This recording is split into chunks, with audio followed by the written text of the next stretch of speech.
All right, guys. Today I'm bringing you Coaches Q&A, episode 10. I'm joined by Kylie Ohlmiller, a very prominent figure in the lacrosse world, both on a playing and moving into a coaching space as well.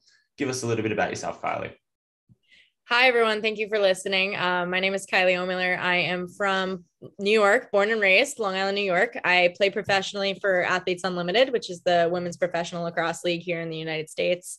I also am the founder and owner of Ko17 Lacrosse. So I'm an entrepreneur and I do all sorts of clinics, events, development. We own an app as well in the lacrosse world. So I'm a coach, I'm a player, I'm wearing a bunch of different hats, but loving the role that I'm in. Love that. You got your foot in many different buckets there.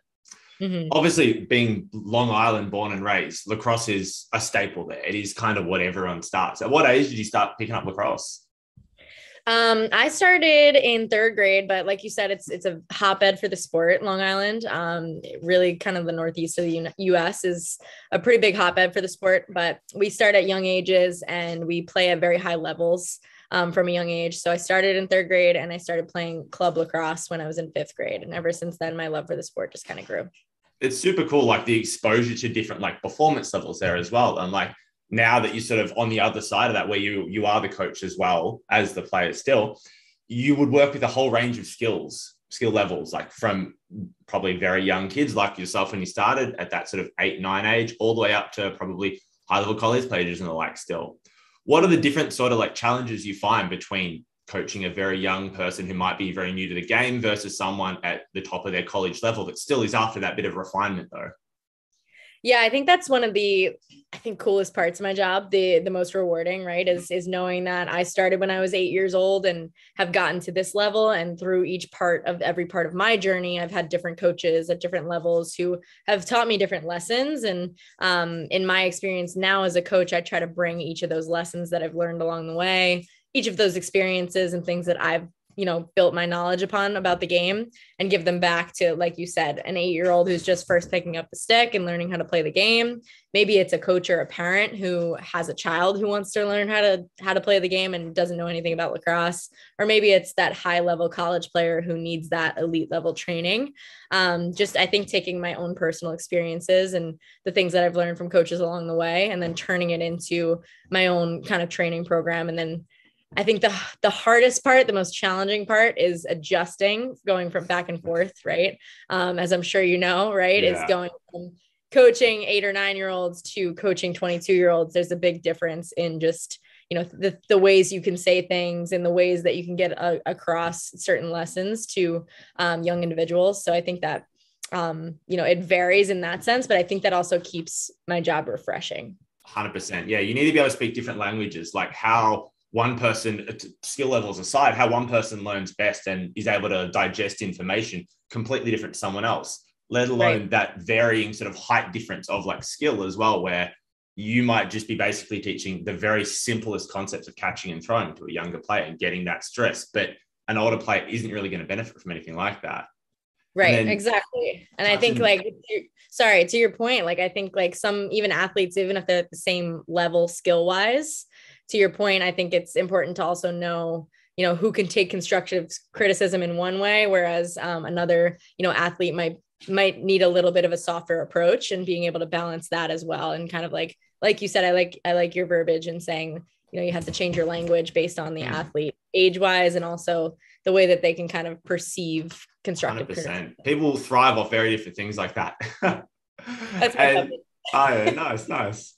Yeah, people thrive off completely different things like that, where what might break someone with a very obviously exaggerated term there would be completely different to someone else that would live for that. Like the Michael Jordan Last Dance documentary is like a perfect example of that, of like, you got to get that right core there and speak to them the right way. Otherwise, people will leave, people will be broken out, and people will not be interested in dealing with whatever you want to do. And like touching back to the sort of having different coaches and that there, I think that's a very pivotal point. Like often you don't see the things that were very beneficial about them until later on. Like when you're in that moment, your emotions are high, like whether it be playing a game, whether it be going through a training with them and then say scream at you or something like that. But later having the context, when that emotional sort of context has been pulled out of it, to see like why they were doing that, what they were trying to stress, and like, did you take something from that? Did that help you evolve as a player, person, athlete, human being? and like being able to extrapolate that later down the line to be able to take something from each of those coaches in a different way of what you found to be successful, what you found maybe didn't work, and then implore that to your own style there. Right. I think that's such an important thing too, that I think comes back to a lot of the conversations that I have with younger players that I work with, right, is some of the most frustrating moments that they come to me with. And those are kind of their issues in the moment. Like I always look back and I see myself in those situations when I was their age. Right. And I'm like, wow, I look back at that and I remember feeling exactly the same frustration that you're feeling right now, the same anger towards your parents who are telling you to get out and practice when you don't want to. Right. I remember it's raining. I can't. Exactly. Or, no, I want to go hang out with my friends. I don't want to go hit the wall right now, mom. But, I think remembering that and remembering like the frustration helps me be able to relate to them in a way that like, maybe they might not kind of respond to their coach or to their parent that's trying to get the best out of them. But maybe I can take something from, hey, what would have helped me when I was 15, 16 and hearing these things? What would have helped me kind of break through? And I think that's what's been a really, unique part of me being a young coach and being able to kind of come right out of college and right out of my own journey. And also something that's unique to my journey is that I'm still a player. I'm still learning how to be a leader. I'm still learning how to, be my best self out on the field while I coach these girls. Right. So I still feel like sometimes I'm not the best version of myself as a player, and I'm still trying to find that when I'm telling them exactly what to do. So that's a hard balance for me. I get that. And I think that it's a very difficult, like internal mental balance, but I think that being able to relate to them in those instances is something that is hopefully going to, like you said, stick with them in the long run, where they can look back on their journey and be like, wow, that was really relatable for Coach Kylie to be able to kind of like bring down to my level and kind of like relate to me in that and help me through it. I get that completely. Like it's finding that balance of, it's not like a you versus me sort of thing. It's us together on this journey, like trying to better you, trying to better each other. And almost to the touch on sort of like an imposter syndrome sort of thing where like, I'm not perfect. Like I don't do everything 100% right every time. Like I'm still trying to develop as well. Like we're both going through the same things, just different stages. And once they start to like be able to internalize and understand that, again, very hard from a much younger perspective. Once you get to those, I guess, maybe like later teenage years and the like, you can start to see it a bit more as like, yeah, you're just another person. You're not this adult figure that wants me to do this and that because you're mean or something like that. But it's, being able to have the mental capacity, I feel, to sort of be able to extrapolate that.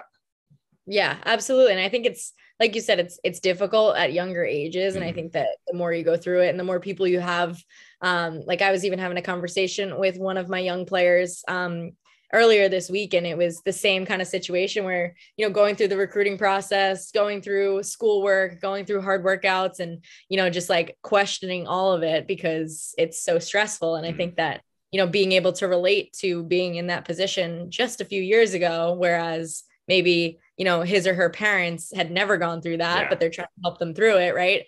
It's just a little bit of a different kind of perspective. And I think that, that relatability is really, really important if you can achieve that as a coach. Absolutely key.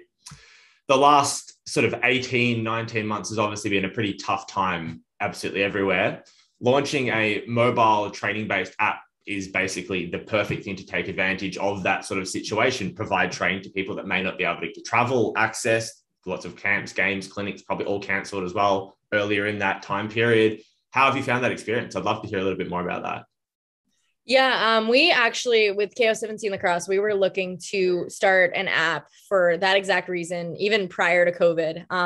And, once that, pandemic kind of hit our world and hit it in the way that it did, we sped up the process because I think that it was, like you said, it was something that so many people were missing, not only just lacrosse and in our community, but, so many sports, just the camaraderie aspect of it, the motivation to be able to get up in the morning and train for something or be a part of something. We were all missing that. And we, with Ko17 Lacrosse, we wanted to create that sense of community again.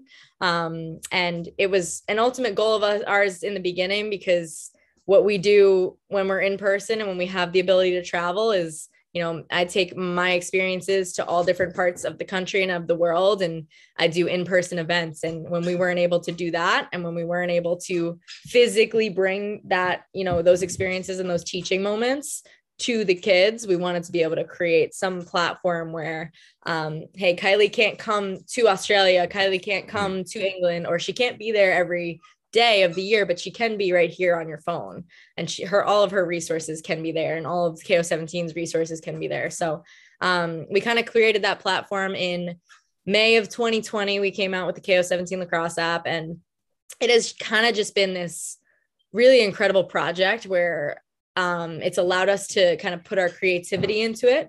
But also I think just the general idea of creating that sense of community where somebody from across the world can come in and get the same kind of training that someone who is a couple houses down from me here on Long Island. And that's the kind of sense of community that not a lot of sports have, right?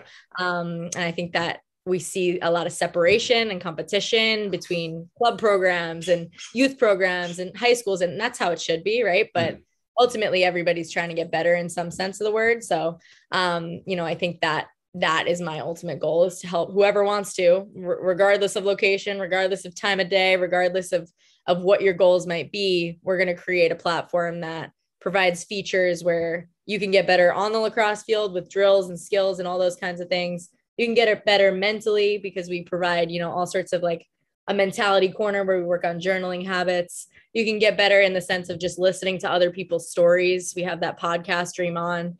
We have the ability to literally have one-on-one experiences with me on the app where you submit videos and I give you feedback. Again, things that you might not ever be able to experience in person in life, but you might be able to virtually. I think that, this past, like you said, almost 2 years has been pretty unfortunate in a lot of senses of the way. But, if we were able to create some sort of form of community and some sort of form of positivity and motivation, that was our ultimate goal. And I think that whether we're in a pandemic or we're not, we want to continue to kind of move that forward and keep that community growing and building.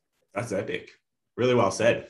I think it's awesome in terms of like obviously seeing the sport of lacrosse from like an Australian perspective, where quality training beyond high level sort of rep teams and the like is pretty hard to come by. So you imagine having access to something like that, where lacrosse has been played in Australia for like over 100 years. So with the speed the sport's growing in all of these other countries that don't have that 100+ year of infrastructure, like I can't imagine what it'd be like trying to get a pickup game in like a Central African country or something like that, where they're just getting sticks involved and sticks in hands, and being able to have a resource like that, where I remember when I started playing, you'd be scouring the internet of like Lax All-Stars or something to try to find some article about how to snap your wrist while throwing or something. But it'd be so arbitrary and so text-based there, with no videos, no real examples, no real like connection and community, as you were saying, where I have this disconnect to this piece of information. So, okay, I'm not really going to invest in it. I'm not really going to take action on it. So then something like this, like your app, the Ko17 app, just completely scraps that experience and builds upon it. Right. Yeah. I mean, I think that it's really interesting to hear from like a different country's perspective too. I think that it's things we hear about, and it's things we read about here in the US, but obviously the sport is so heavily, like it's a different world essentially. Exactly. It's here. And it's like, I always talk about this. Like I was born in a hotbed. I grew up playing for, a very well-known club program. I stayed here on Long Island in a hotbed to play.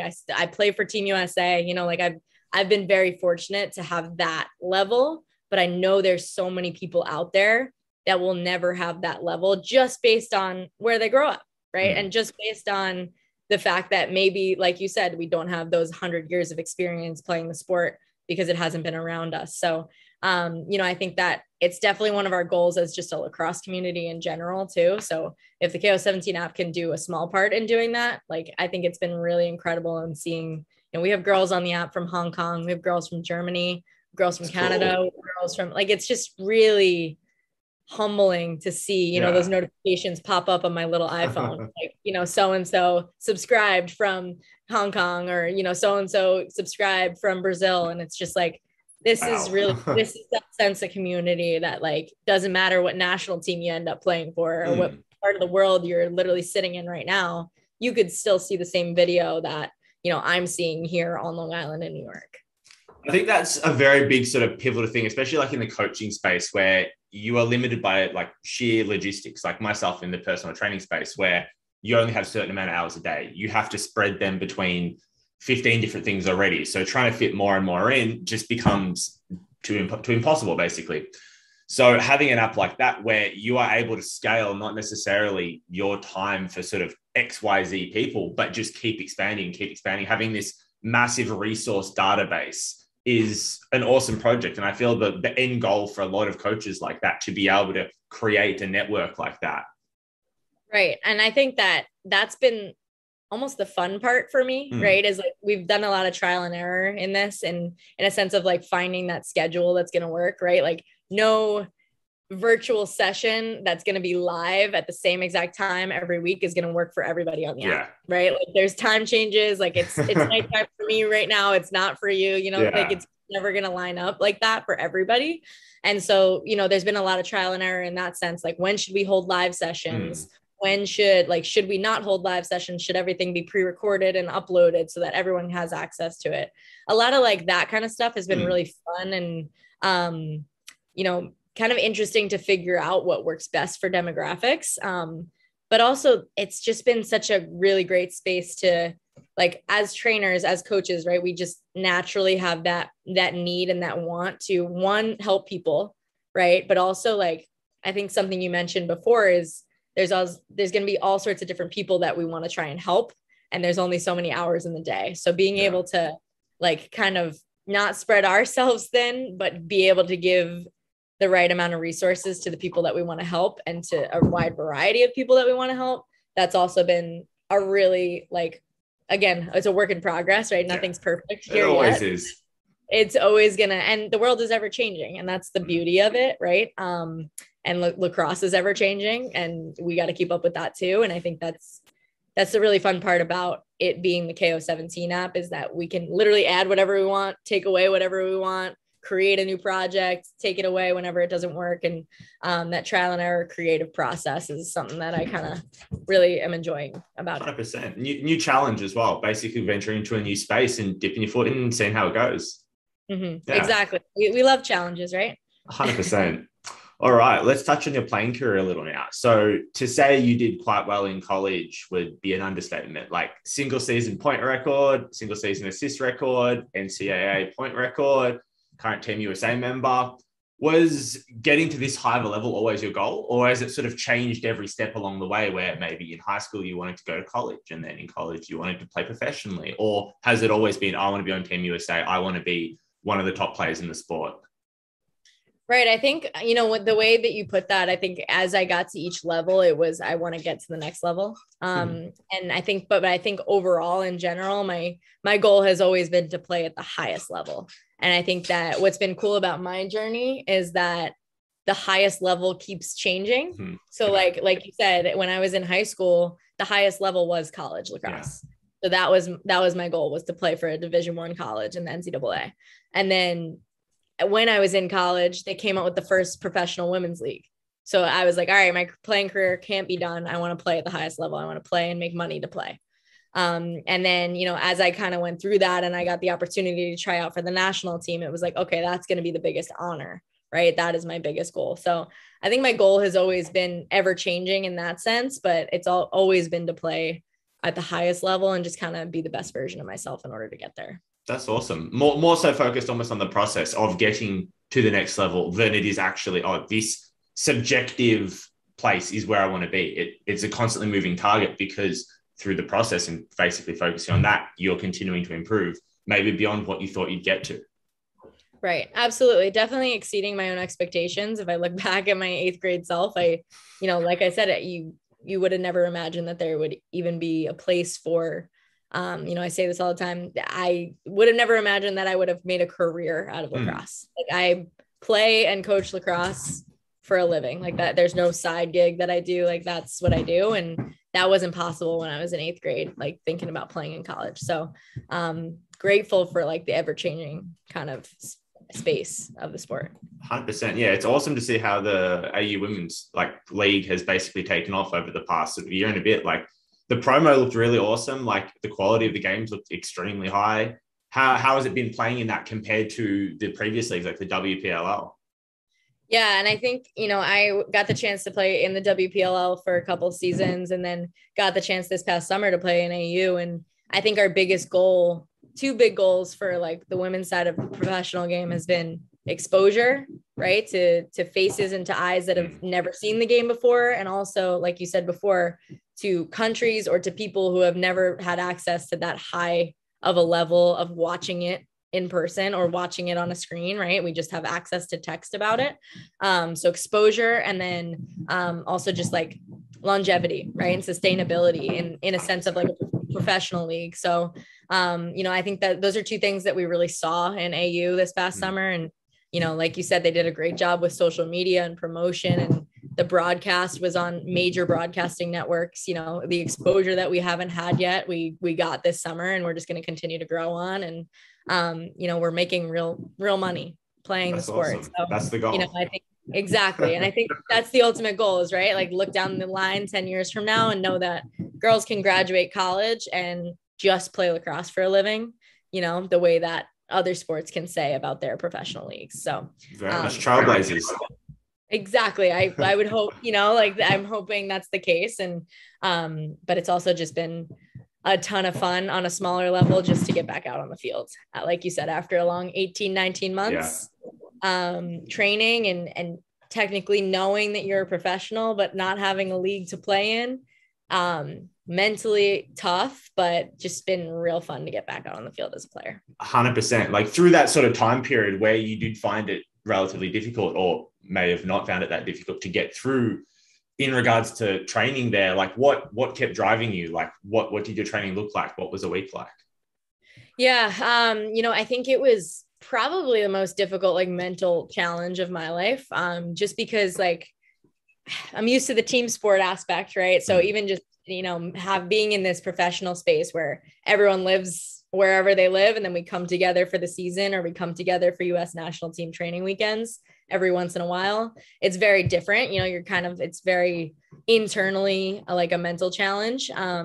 So I think, adding the COVID factor to that and, lockdown and all of that, it was difficult because there wasn't anything like any sort of event or any sort of league or any sort of like timeline, end date. really. Yeah. There's no end date to be like, okay, I got to be ready by this, and constant state of uncertainty. Right. And I'm a very structured person. Like you should see my calendar. It's all color coded, like reminders everywhere, checklists everywhere. So not having that certainty, right? Or not having that date, or not having that circled thing on the calendar where it's like, you got to be your best self by here. That was difficult. And I think that to answer your question, every day kind of looked a little bit different. And I tried to do that because I think if I stayed in the same routine, I would have gone crazy. And I tried to kind of switch it up and try new things. I started doing a lot of yoga, which I'd never done before COVID. Cool. That's awesome. Which was a really cool journey for me. And now I'm starting to find myself in that. And, just playing when I felt like playing rather than playing to train.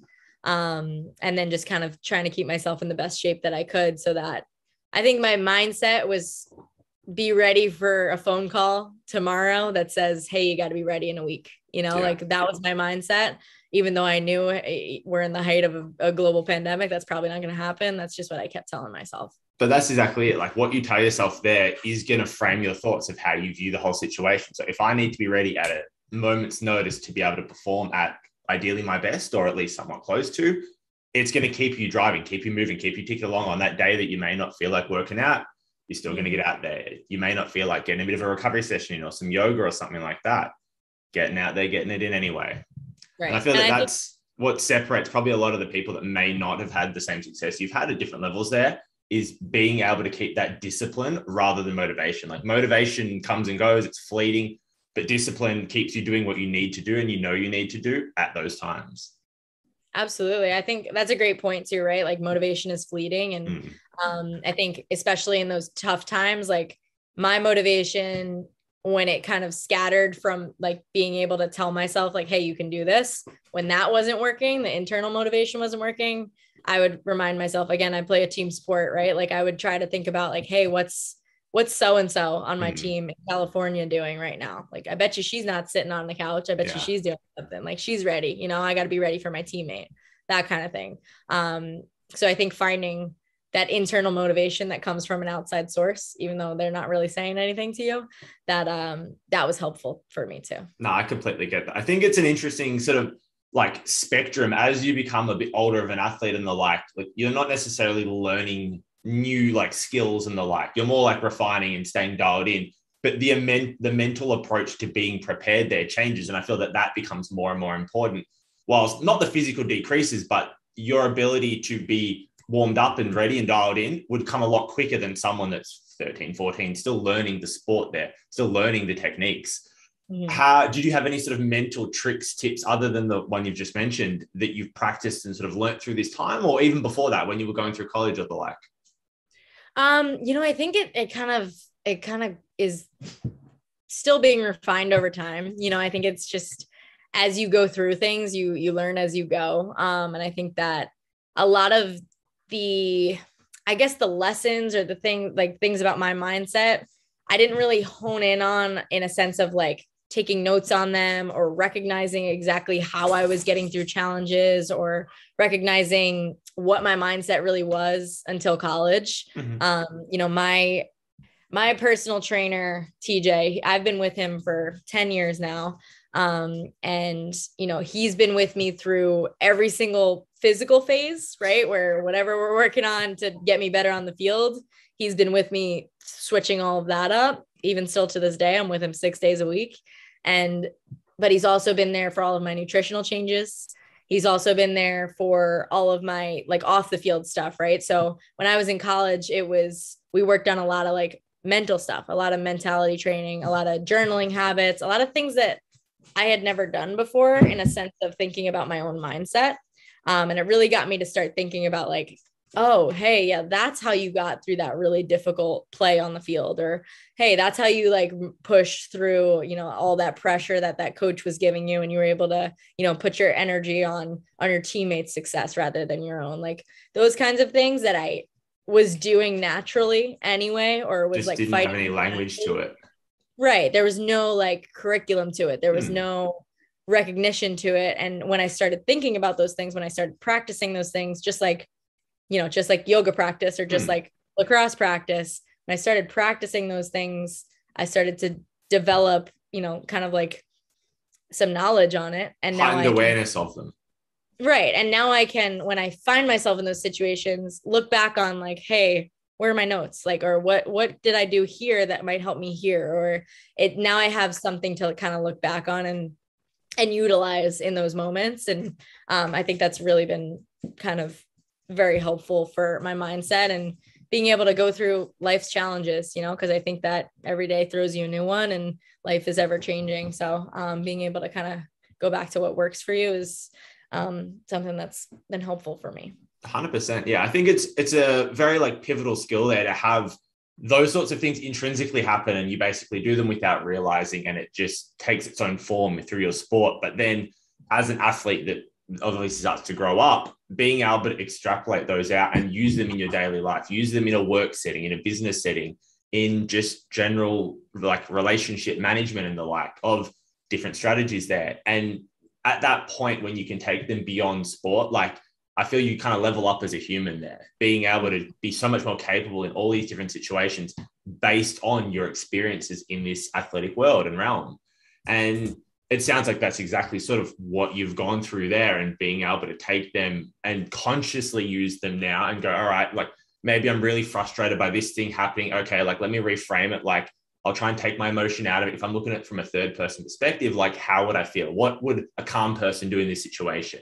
Cool. Okay, there's the perspective I needed. I know what to do. I'm still annoyed maybe, but I can go about it this way. Right. And I think that's like you said, I think that's like the pinnacle when you recognize like, okay, I can utilize all of these things that I might have learned through a practice in lacrosse, but I worked on my mindset through it. Now I can take it into my daily life and, recognize what are the things that make me happy? What are the things that make me motivated? What are the things that I can help to motivate myself when I wake up and I feel like not doing it? Like I think those are things that I also kind of pride myself in making sure that, yes, I'm still working on them myself, right? Just like I'm still working on my lacrosse game myself, but it's also stuff that I just wish I was doing when I was 13, 14, 15. So if that's something that I can provide my 13, 14, 15-year-olds that work with me at a younger age, then hopefully they'll be better off by the time they get to college too. For sure. I think it's a really interesting thing that a lot of coaches end up becoming the resource that they would have wanted, needed, whether it be consciously or subconsciously at that age. So like I have a few like 13, 14-year-old kids I work with as well for a variety of different sports, and trying to be the resource that I would have absolutely thrived with at that age for them is such a rewarding and also motivating factor there. And I can see that's exactly where you're coming from in that same perspective there. Yeah. And I think that's the perfect way to put it, right? It's almost rewarding in the sense that you're kind of like, wow, I could have used this, and I know that I could have used this. So I'm hoping that I'm helping them too. Like it's, 100%. but like you said, it's also motivating because it's like, I know I can be doing more, or I know I don't want to leave them in the same space that like, I know I could have been better. So like, I think it's a really, I like the way that you put that. Yeah, like putting good energy into the universe there to be able to do the good that I can with what I know, with my skill set, with my knowledge, to be able to help other people versus it not being wasted, but not being optimized and utilized by just staying within me. Right, exactly. And I think that's the mark of a great coach. I'd agree completely. Touching on back what you were saying in terms of how your schedule for training is quite full on at the moment in terms of 6 days a week, plus your own like skill practice on top of that and the like. Do you have any sort of like recovery things that you rate higher than others that you utilize quite often? Or like, what's your view on recovery in that regard? Yeah. I would say that, like I said before, I would say probably, through college and maybe even like right after college, recovery was important to me. I definitely, before each workout would roll out, get my mobility, get my stretches, same thing with afterwards. If I was feeling sore, I'd do all sorts of rolling and whatnot, but it wasn't anything more than that for me. And as I start to get older, I have recognized that like the longevity and how long I can play, like I want to make sure I can play as long as I can. And that's going to mean I need to take care of my body. So a little bit of what has been helping me is a little bit of extra like preventative type of treatment. Whereas I'm not really waiting for something to hurt. I'm just kind of being like, okay, I know my ankles usually hurt after I go play. So before I go play, I'm going to go get some treatment on it kind of thing. And that's been really helpful. But also I think the yoga practice has also been really, really helpful for me too, because it's given me another challenge, right? Like these poses in certain areas and certain different things that like kind of come with yoga flows and whatnot. They challenge me in a way that I've never been challenged before. They also give me new stretches, new poses, new things to kind of just like feel out my body a little bit more. Right. 100%. And I think that that's been huge for me, and being able to kind of connect with my body and see what it needs. I think has been really, really huge for me in a sense of like switching things up. Because if I was doing the same thing I was doing when I was 18, I probably wouldn't be able to do it. Right. Bored to tears. Exactly. I'd be bored. I would be unmotivated, and I'd probably be breaking down somewhere. You know what I mean? So I get it. I think that the switch up is really huge. And I think that the new challenge is really huge. And then I think that, being able to connect with my body in a sense of feeling it out in different poses, stretches, things like that, knowing what to focus on a little bit more or a little bit extra. If one side of my hip is tight and the other one isn't, right? Like maybe I'm compensating somewhere, like that kind of like really just connection with what my body is in tune with is really important for me now. Yeah, for sure. I think the yoga there is probably the culmination of all of those things together, where it's like a de-stressor. It's a new challenge. It's great for your body in terms of having to work out and feel out these different positions, whilst also being like a physical challenge. Like people severely underrate how hard yoga can be. Like when you get some like of the more advanced positions and the like, and you're trying to hold them in like in a headstand and stuff like that, where people can barely stand on the spot on one foot like well enough, let alone upside down and the like. Well, of course, that was the first thing that I wanted to try and tackle too. Set a big ambitious challenge, that's what you got to do. Yeah. And I think it's the sort of thing where like having 17, 18 years of like relatively high performance in a sport, like that's ripe for the potential for overuse injuries and the like. So if you were to go out and train like you did when you were 14, 15 and trying to grind then, like you're probably going to do not necessarily more damage, but you're not going to get anywhere near as much for it. Like you imagine the analogy of a person or an athlete being like a tire, and you have so many kilometers or miles of tread. If you burn through 3/4 of them by the time you're 18, your pro career is probably not going to be very long. Like if you try and make the most of what you've got left, however much it may be, by changing up methods, bringing up other challenges and the like, and like keeping your mind and body sharp through ways that aren't necessarily taking that same tread off, I feel that's kind of the best of all situations there. Like, as you're obviously a very high level player, like, you know what you need to be sharp, you know how you need to warm up and feel ready on the day. Like that amount of work may be completely different to someone else, but you know what works for you there. And to be able to move on outside that and bring other things in that level you up overall without taking that trait is kind of the best of the situation, I feel. Absolutely. And I think that, you know, like you mentioned before, right? Like a 13, 14, 15-year-old might not know what works for them quite yet, but you know, me at 25, I know what works for me now, you know, and I might not have known that when I was their age either, but I think it just comes with practice. I think it comes with those new challenges that you challenge yourself with, you know, and also just like learning how to be in tune with your body and listen to it when it's trying to tell you things, right? Like 100%. I think you mentioned this earlier before too, right? You wake up and something's wrong, something feels a little bit off. Like maybe it's not the best day to, you know, go and push yourself 150% the same way you would when you were 14. Like, I know that now, right? I know to listen to my body now, but I might not have known that when I was 18. So I think it's also the perspective of like when you're like, especially a very young youth athlete, like whether you're 12, 13, 14, like you'll go out and sprain your ankle one day and you'll have the second day of a tournament the next day. You wake up and be like, oh, cool, I'm ready to go. Like my ankle feels amazing.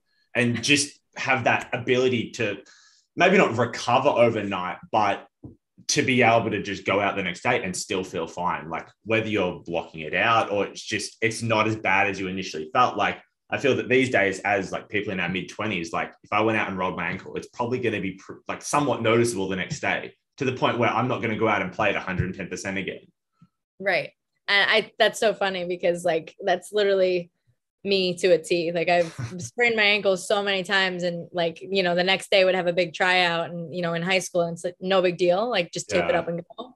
Even through college, right? Like there were things I would just tape up and just go. And you recognize after you graduate that they're like, actually, you actually need surgery on them. You know, like that, you know, that's literally happened to me. So, but now, you know, like you said, a sprain of an ankle, it's like, okay, I really need some like, I need to assess. Like I need some serious treatment, but it's just like, it's how the body works. And I think that the preventative stuff beforehand has been really helpful for me. And also just making sure that like, even if it feels like a little bit extra, like, and I feel like I might feel really good, like I really should probably still get my mobility in, right? Like 100%. Exactly. So like you're keeping that nice health foundation underneath that performance. Yeah, I think that like it's now I recognize it, right? And I think that it's because I'm recognizing like if I do get hurt, it is much worse because my body is a little bit more banged up, you know. I think that it doesn't bounce back the way that it did when it was 16. So I think that recognizing that and knowing like, okay, I can take 5 minutes out of my day to get a couple more stretches in before I go on this run. I think that's way more worth it than, you know, sitting out for a couple months for an ankle sprain, because that's how my 100%. Body works. You know, especially at the point where it's like your livelihood as well, where like if you suffer a massive injury because you've been neglecting your own work there versus like, say, you're in high school playing for like a weekend team or something. It's a very different situation there where like the onus as a professional athlete is on you. Like I'm sure the team trainings are nowhere near comparable to what you had in college, where like every day you'd be out there in a group, you'd be all training together. Whereas now it's like, it's on you to get your work in. And that's obviously a massive differential. Absolutely. I think that's probably the biggest difference and probably the biggest challenge. I was actually talking with one of my Athletes Unlimited professional teammates from this past summer, who she was a rookie this past summer. So she was coming off her college season, and we were talking about that big kind of change from college. You go from having the set workouts, having things you need to be at on time with your teammates, the motivation there with you every single day, to all of a sudden you're on your own and making sure that you're taking care of yourself kind of thing. And it's definitely the biggest challenge from going from there to there. And then, you know, having to still take care of yourself the same. I'm sure it's quite like an alienating sort of feeling where you've gone obviously from a massive group to just basically being on your own there. Like obviously having been through a few sort of different cycles of like pro teams, have they all been pretty similar in that regard of how the protocol of trainings are run? Yeah, most have been very similar. And, I've been fortunate enough to be a part of the US national team, kind of like training pool for almost 7 years now. And I think that, it's very similar in the sense that like it's every couple months you meet together as a team for a training weekend. And so you kind of know when those months are, and you're kind of training on your own for those. So you know when to like really ramp it up and when to really give your body a recovery. But to answer your question, it's very alienating. I think that a lot of us go home to other jobs, right? Like I'm fortunate enough to be surrounded by lacrosse all the time, but some of my teammates, are teachers or, some of my previous teammates have worked on Wall Street, like all these different things. And they go back to that normal lifestyle and still have to train to be a part of a national team or be a professional athlete. And, I think it's a really unique thing for the sport, right? Like being able to balance all those different things, being able to alienate yourself, not on purpose, but then be able to come back into the team camaraderie and kind of like act like you haven't been alienated this entire, and motivated yourself this entire time. So it's really important to like, we're lucky we're in an age of social media and FaceTimes and Zooms and like group chats and everything. So we stay in touch, and it's, we, even through COVID, we hopped on like Zoom workouts together as a US national team, just keeping that sense of the camaraderie, right? So that we don't feel as alienated all the time. You don't feel like strangers when you go up to do a camp together. Right. Exactly. And I think that's the best part about like the social media world that we're living in, is that we can stay connected like that, even though most of my teammates live in all across the country. Yeah. I think that's been really great. No, I get that completely. Like from an Australian perspective, like our entire national team all have other jobs and they're like all have other careers. And it's kind of like an completely unpaid, like side hobby. And getting through those obviously long years in the lead up to like a national championship like that it's quite interesting to see. Like I'm not personally a member of the squad or anything like that, but it's interesting to see how they all basically have to train themselves, how they have to go about it. And when they do meet for a camp like that, it's an interesting sort of spectation from my point of view, where like you've basically got to try and connect as hard and as quickly as you can in that environment to form a bond, so that when you do separate out again, like it's not like, oh, we're just sort of strangers. Like I've got you as a friend on Facebook from 4 years ago, but oh yeah, like cool. Yeah. I know your name, Right. Yeah. And I think that's, I think it's also a very unique sense in when everybody goes back to their own personal lives too. Like I was thinking about this the other day, right? Like everyone's surrounded by different circumstances where, not everybody that I get to surround myself with in my daily life are doing the same thing as me, right? Like some people don't understand, like maybe some of my friends don't understand, or maybe some of, the people that I'm around don't understand, like, hey, why do you have to work out for 3 hours a day? I don't understand. Can't you just cancel your workout? Just come out. Exactly. Right. Yeah. And like everybody, all of us, when we are in that kind of like, when we're together and we are going for that same goal, it feels right. But when you separate into your own little pods, right? Like you can sometimes get surrounded by people like that, have never been a part of it. So they don't quite understand. And I'm lucky enough to not be surrounded by too many people like that, because I have a lot of friends who played sports in college, but it is funny. They're like, you're still playing, you're still running 300s up there. Like, why are you still running 300s? I'm like, guys, I got a training weekend in 2 weeks. I'm not doing this because I enjoy it. I'm doing it because I need to.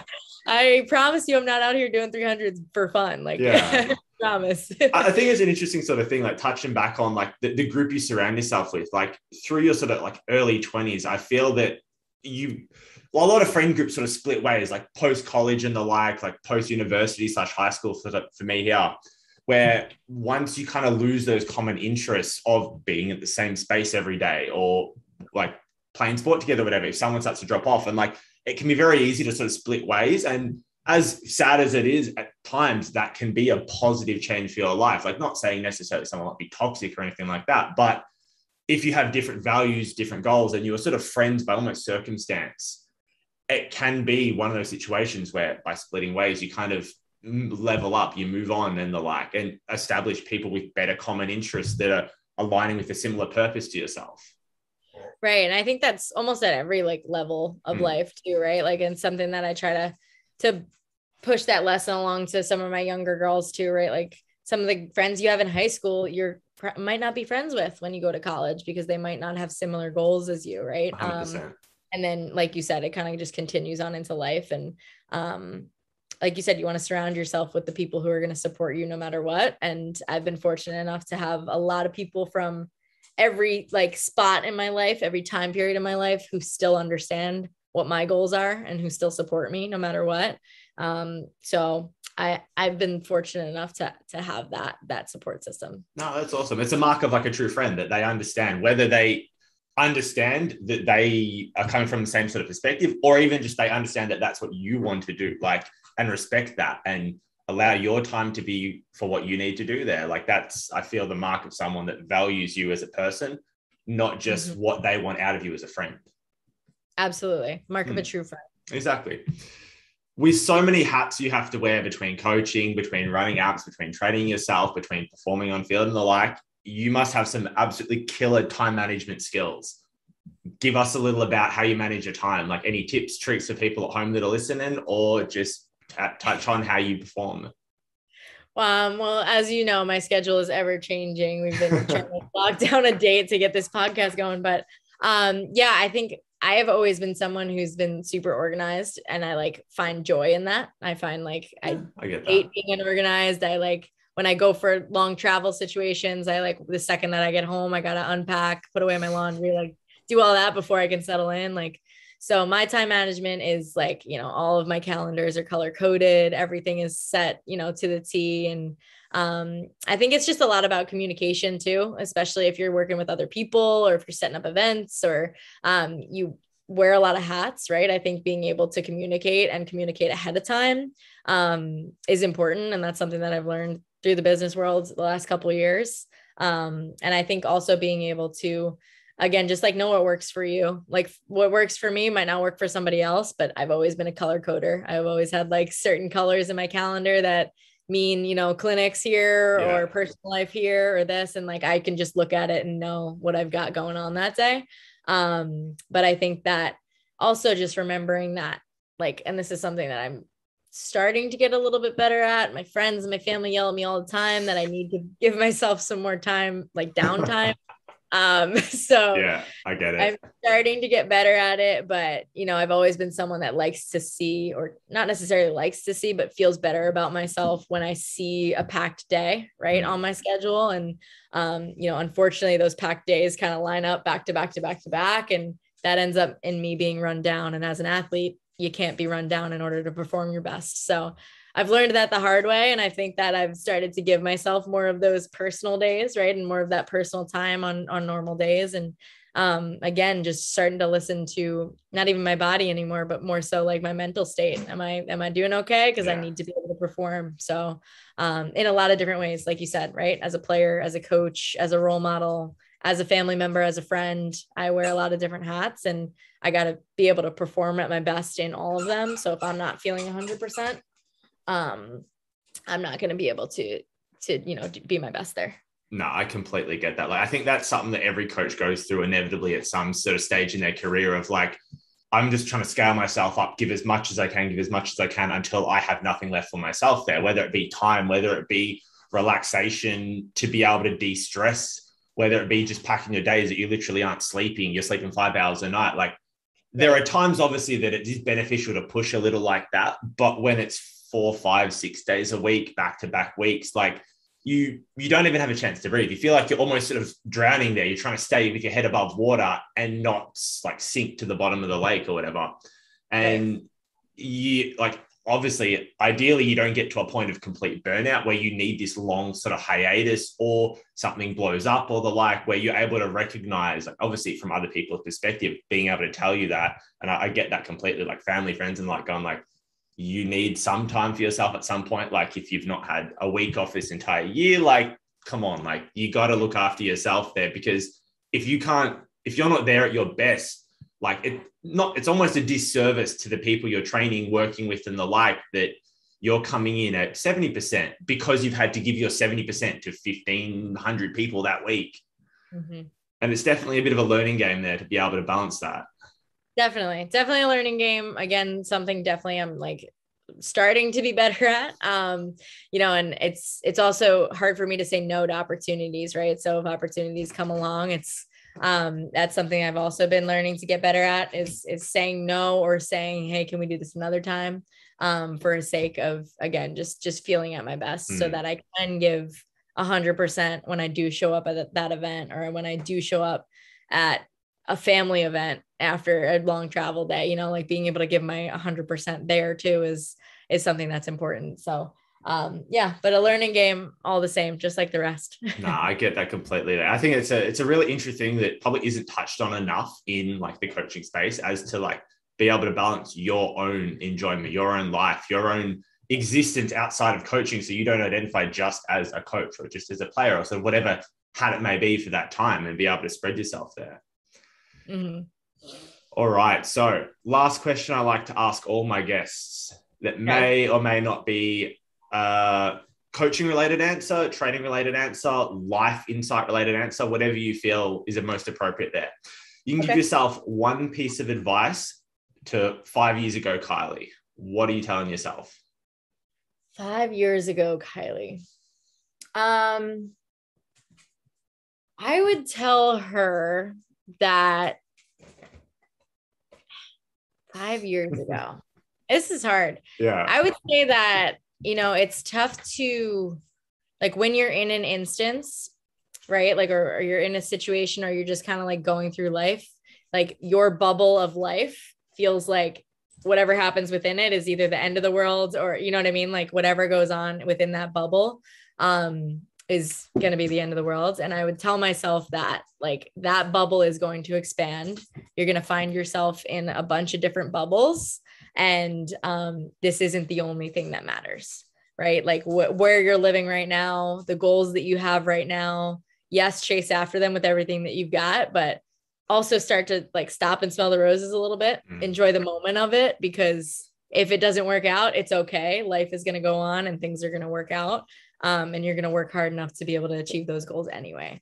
So I think maybe just looking back, telling myself to enjoy the moment a little bit more, because life does go quick. And, you know, those little bubbles do expand. I get that completely. Yeah, that's awesome. That's really good advice there. Like, yeah, understanding that life is bigger than what you're going through at that time. Like 5-10 years down the line, like what you thought was the end of the world, maybe like you failed a high school class or something like that. Like, in the grand scheme of things, 10 years down the line, like you're not even going to remember what that class was. You're not going to remember the circumstance of what happened. Like everything expands as you get older, I feel. Absolutely. And I think just kind of remembering that at every stage of life too, right? Is like enjoying the moment of where you're in, and enjoying like the goals that you have in the journey and the process of trying to achieve them while you're in it. But remembering that, you know, that bird's eye view of life, and like how minuscule the moment that you're in might be. So reminding yourself of that. 100%. Love that. All right. I think that might wrap us up there. Give yourself a bit of a plug here, your socials, where people can find you, the Ko17 app, and anything else you're currently working on. Sure. You can find me mostly on Instagram at Kylie Ohlmiller 17. You can find Ko17 Lacrosse on Instagram, on Twitter. You can find our Ko17 Lacrosse app for free on iTunes. And there are all sorts of subscription plans there. And you can also find me on the Dream On podcast, also found on iTunes and Spotify. Awesome. Well, thank you very much for coming on. It's been awesome. I'm sure people have taken a lot of different insights and points and helpful habits and tricks to be able to like perform at home themselves. Appreciate it very much. Thank you so much for having me. It's been awesome chatting with you.